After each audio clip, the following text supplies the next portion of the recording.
అత్యుత్తమ ప్లేస్మెంట్స్ తో ఎంఎన్సీ కంపెనీలలో ఉద్యోగమే లక్ష్యమా? ఇంజనీరింగ్ చదవాలనే మీ పిల్లల కలని కేజీ రెడ్డి కాలేజ్ తో నిజం చేసుకోండి.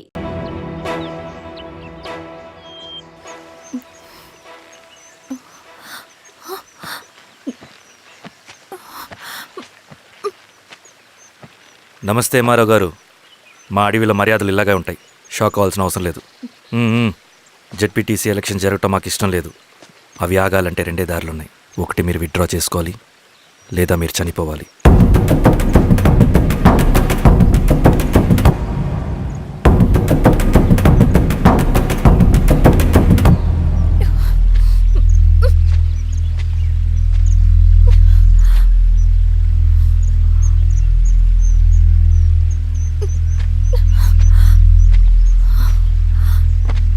సెంట్రల్ కమిటీ మీటింగ్ ఉందని కబురు వచ్చింది.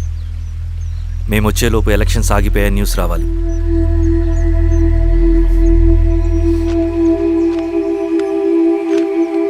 ఇదిగో రవి.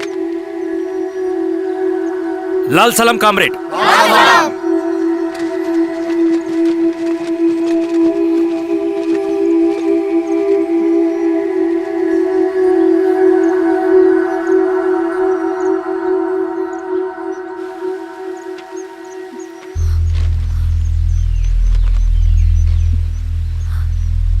ప్రపంచంలో గొప్ప వాళ్ళ చావులన్నీ నమ్మక ద్రోహంతోనే జరుగుతాయని నిరూపించావు రవి.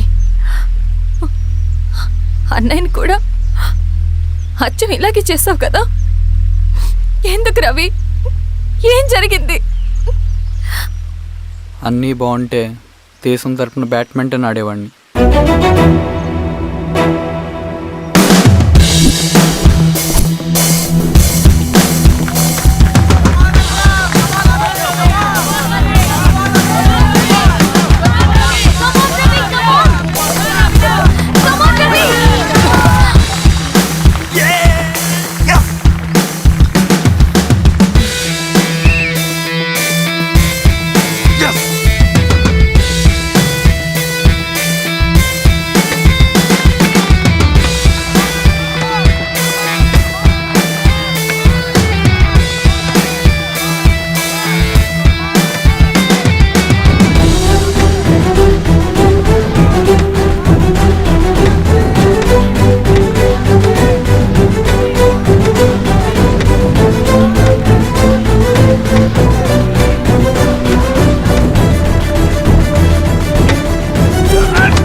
అరే అభి, లేవరా, లే.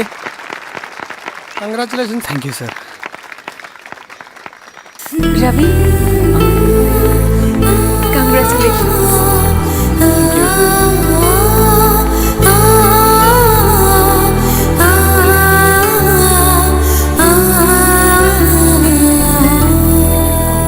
సార్, గంగినేని వెంకటేశ్వరరావు గారి ఎర్రజెండ పుస్తకం ఎక్కడుంది? రవి దగ్గర ఉందమ్మా.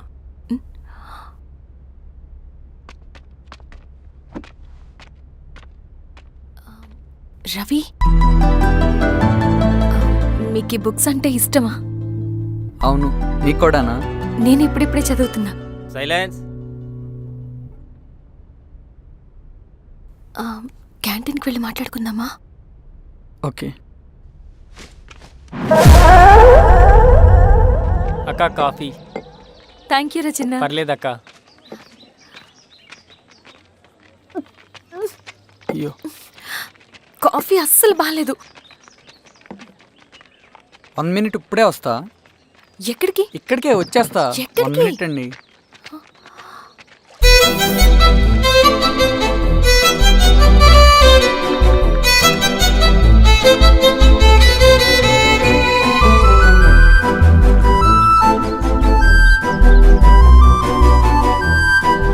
ఒకసారి ఈ కాఫీ టేస్ట్ చేయండి.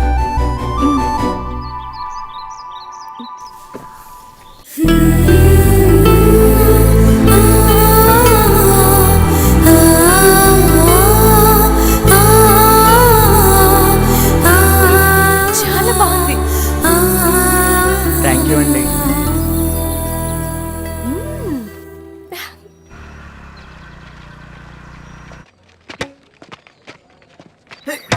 Wow sir. ఇటు రా Ravi. Congratulations Ravi, sir. State badminton training కి సెలెక్ట్ అయ్యావు నువ్వు. Sir thank you sir. Carrier. నువ్వేమో ఇక్కడ కూర్చొని ఆడుకుంటున్నావు, వాడేమో state level training select అయ్యాడ్రా.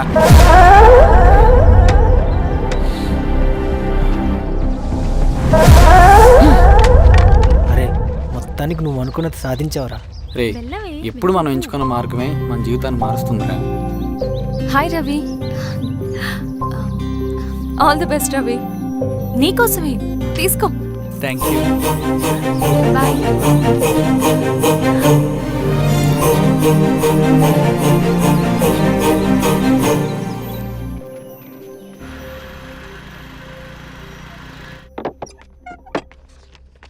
Sir రమ్మన్నారంట. ఎందుకు అలా చేసావు రవి నువ్వు? ఏవేం సార్, నేనేం చేశాను? ఇదేమిటో చూడు. Question paper sir. అవును, రేపు జరగబోయే టర్మ్ ఎగ్జామ్ పేపర్ నువ్వు లీక్ చేసిన పేపర్. సార్ అసలు నువ్వు ఇలా చేస్తావనుకోలేదు. సార్ నేను క్వశ్చన్ పేపర్ లీక్ చేయట్లేండి సార్. నేనంతా చదువుకుంటూ రూమ్ లోనే ఉన్నాను సార్. నన్ను నమ్మండి సార్. ఈ జెర్సీ నీదే కదా? సార్ అది నాదే, కానీ దీనికి నాకేం సంబంధం లేదు సార్. నన్ను నమ్మండి సార్. మల్లయ్య, సార్ నిన్న రాత్రి ఏం జరిగింది? Sir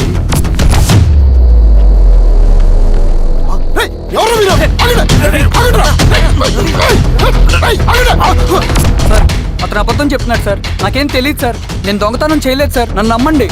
I'm very sorry Ravi, నేనేం చేయలేను. తప్పు నువ్వే చేసావని అన్ని నీ వైపే ఉన్నాయి. నిన్ను రెస్టికేట్ చేయడం తప్ప నాకు వేరే ఆప్షన్ లేదు. సార్ అంత పని చేయమాకండి సార్. నా లైఫ్ పోతుంది సార్. ఇండియా తరపున బ్యాడ్మింటన్ ఆడాలన్నది నా డ్రీమ్ సార్. నన్ను నమ్మండి సార్. సార్ సార్ సార్ నాకేం తెలియదు సార్. నన్ను నమ్మండి సార్. సార్ నాకేం తెలియదు సార్. నిజంగా నాకేం తెలియదు సార్. సార్ నన్ను నమ్మండి సార్. సార్ నేనేం తప్పు చేయలేదు సార్. నాకేం సంబంధం లేదు సార్. నన్ను వదిలేయండి సార్. సార్ నన్ను వదిలేయండి సార్.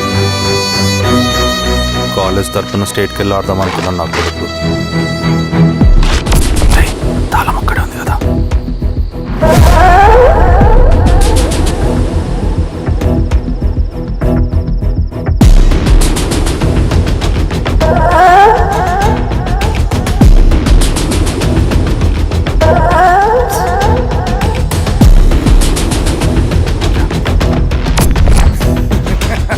రేపు జైల్లో ఆడుకుంటారా బ్యాడ్మింటన్?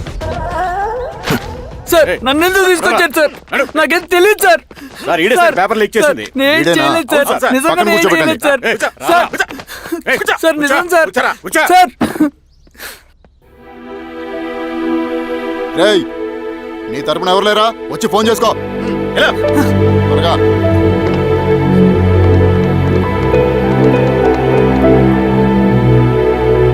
సార్ నేను రవీన్ సార్. రవి చెప్పు. సార్ నేను పోలీస్ స్టేషన్ లో ఉన్నాను సార్. మీరు నాన్న అర్జెంట్ గా రండి sir. Please sir. Police station ఏమైంది రవి? ముందు మీరు రండి సార్ ప్లీజ్. నేను చెప్తాను సార్. సరే వస్తున్నా. వెళ్ళి కూర్చో. సార్ అయ్యా దండలయ్యా. రే రవి, నాన్న, ఏమైందిరా? నాకేం తెలియదు ఏయ్, నాన్న. నువ్వు ఆగు. నీ కొడుకు క్వశ్చన్ పేపర్స్ దొంగతనం చేసి దొరికిపోయాడు. ఎఫ్ఐఆర్ రాసి కేసు పెడితే జైలు శిక్ష పడుతుంది. అలా కాకుండా కేసు క్లోజ్ చేయాలంటే 2 లక్షలు కావాలి. వెళ్ళి తీసుకొని రా. అర్థమైందా? ఏదోన్నయ్యా. ఏయ్, నా సంగతి నీకు తెలుసు కదా. లోపలేస్తే 10 సంవత్సరాలు బయటికి రాడు. వెళ్ళి డబ్బులు కొట్టరా.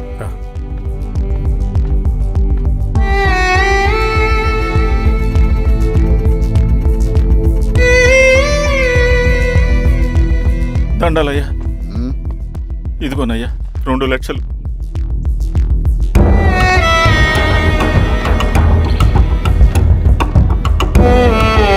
రేయ్, ఆయన పంపించండి రా. ఎలా నిజంగా దీనికి నాకేం సంబంధం లేదు నాన్న. త్వరగా దున్నండి రా. బంగారం లాంటి భూమిది.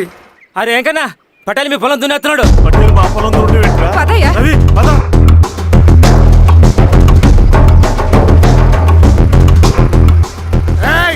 కానీ ఏంట్రా? అయ్యా పటేల్ అయ్యా, మా పొలంలో మీరు దున్నుతున్నారండి. నా పొలంలో నేను దున్నకుంటే వాడు దున్నుతాడా? అన్యాయం అయ్యా.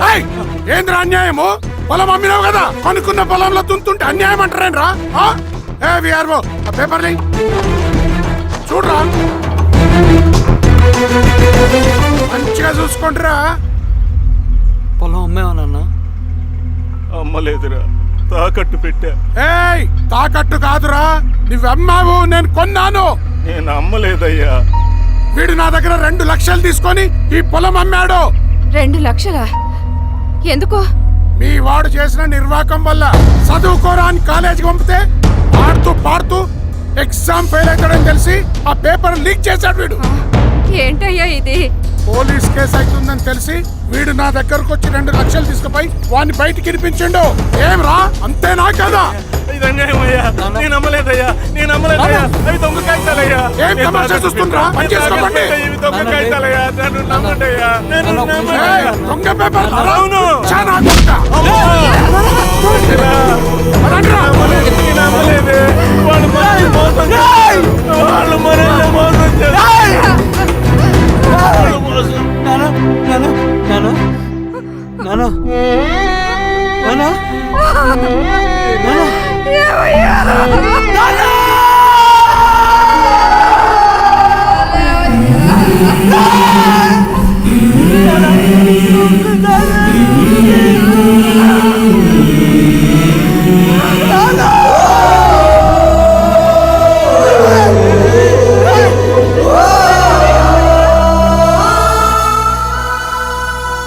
నాన్న చనిపోయిన తర్వాత మా బృంద్ కోసం వెళ్ళి పై అధికారులను కలిశాను, కానీ వాళ్ళు కూడా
ఈ వార్త అన్ని పేపర్లో రావాలి. ఈ లెటర్ బాధితుడికి అందించండి. లాల్ సలాం. లాల్ సలాం.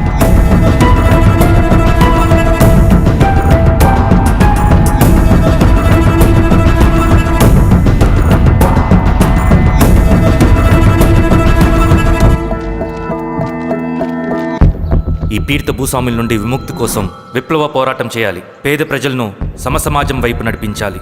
దళం నిన్ను ఆహ్వానిస్తుంది. రా, జనం కోసం పోరాటం చేద్దాం. లాల్ సలాం.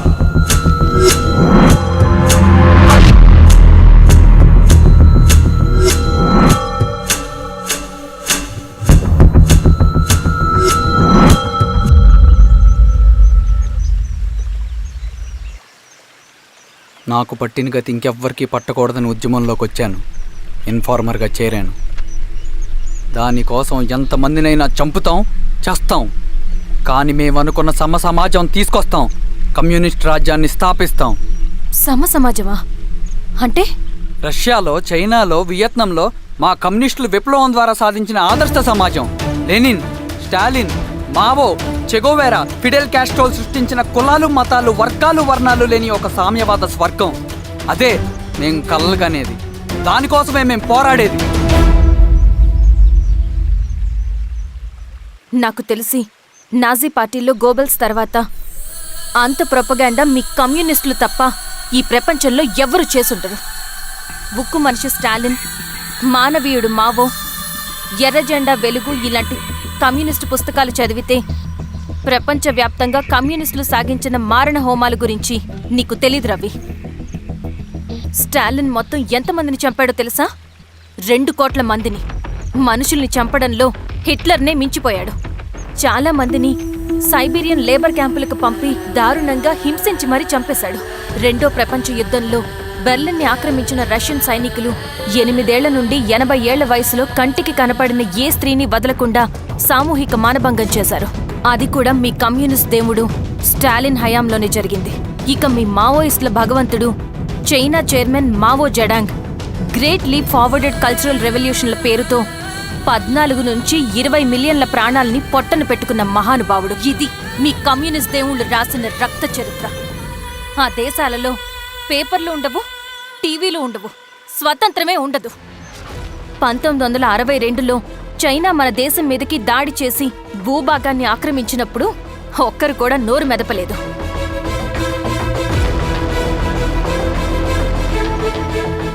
కమ్యూనిస్టుల మానసపుత్రులైన మీ నక్సలైట్లు ఏమైనా తక్కువ తిన్నారా? పశ్చిమ బెంగాల్లోని నక్సల్బరి అనే గ్రామంలో 1965లో జోతేదార్ల దౌర్జన్యానికి వ్యతిరేకంగా పుట్టిందే మీ ఉద్యమం. A for arms, B for Bengal, C for Charu Majumdar. చారు మజుందార్ చెప్పిన స్టేట్మెంట్ గుర్తుందా? వర్గశత్రువుని ఖతం చేసి వాడి నెత్తుట్లో చేతులు ముంచని వాడు విప్లవకారుడు ఎలా అవుతాడు? అక్కడి నుంచి మొదలైంది మీ నక్సల్స్ హింసాకాండ. 1965 నుంచి ఇప్పటిదాకా 1,00,000 మందిని ఉద్యమం పేరుతో చంపేశారు. కేఎస్ వ్యాస్, పరదేశీ నాయుడు, ఉమేష్ చంద్ర, శ్రీపాదరావు, దుగ్గిరాల వెంకట్రావు, హైగ్రీవాచారి, బుడ్డా వెంగల్ రెడ్డి, ఇలా చెప్పుకుంటూ పోతే ఎంతో మంది మీ చేతుల్లో చంపబడ్డారు.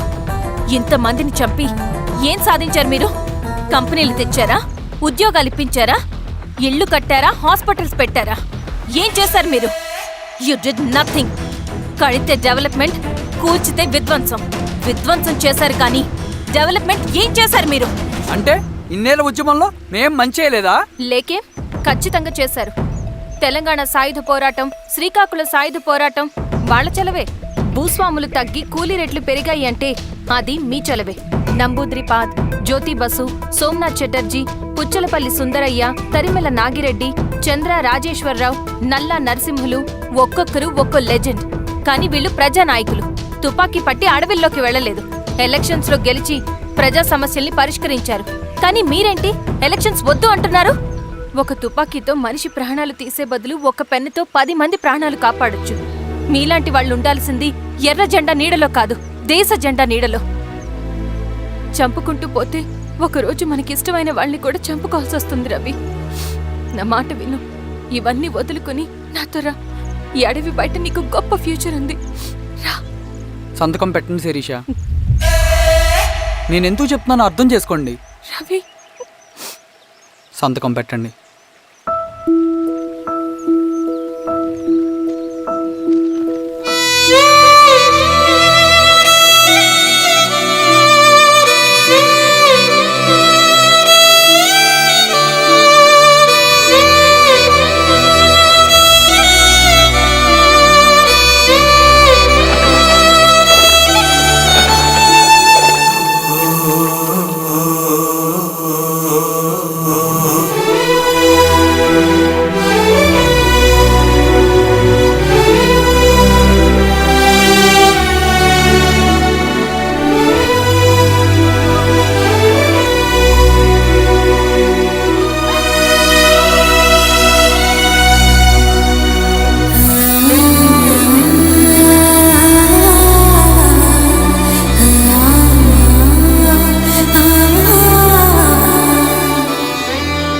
శిరీషమ్మ, నేను కొన్నాళ్ళు ఒంటరిగా ఉండాలనుకుంటున్నాను. అర్థం చేసుకోండి. అది కాదమ్మా. స్వామి, నేను నీ కబురు పెడతాను. అమ్మా అమ్మా అమ్మా.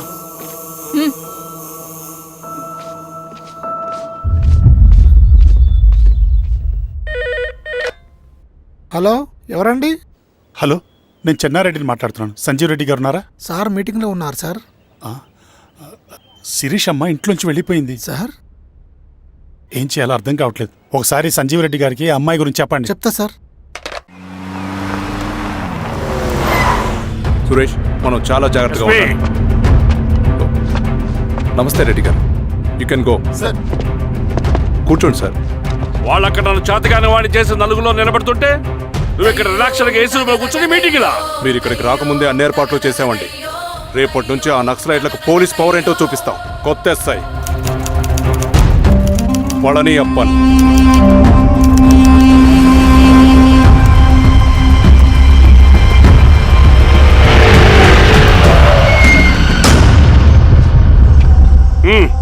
ఏదోటి చేయండి త్వరగా.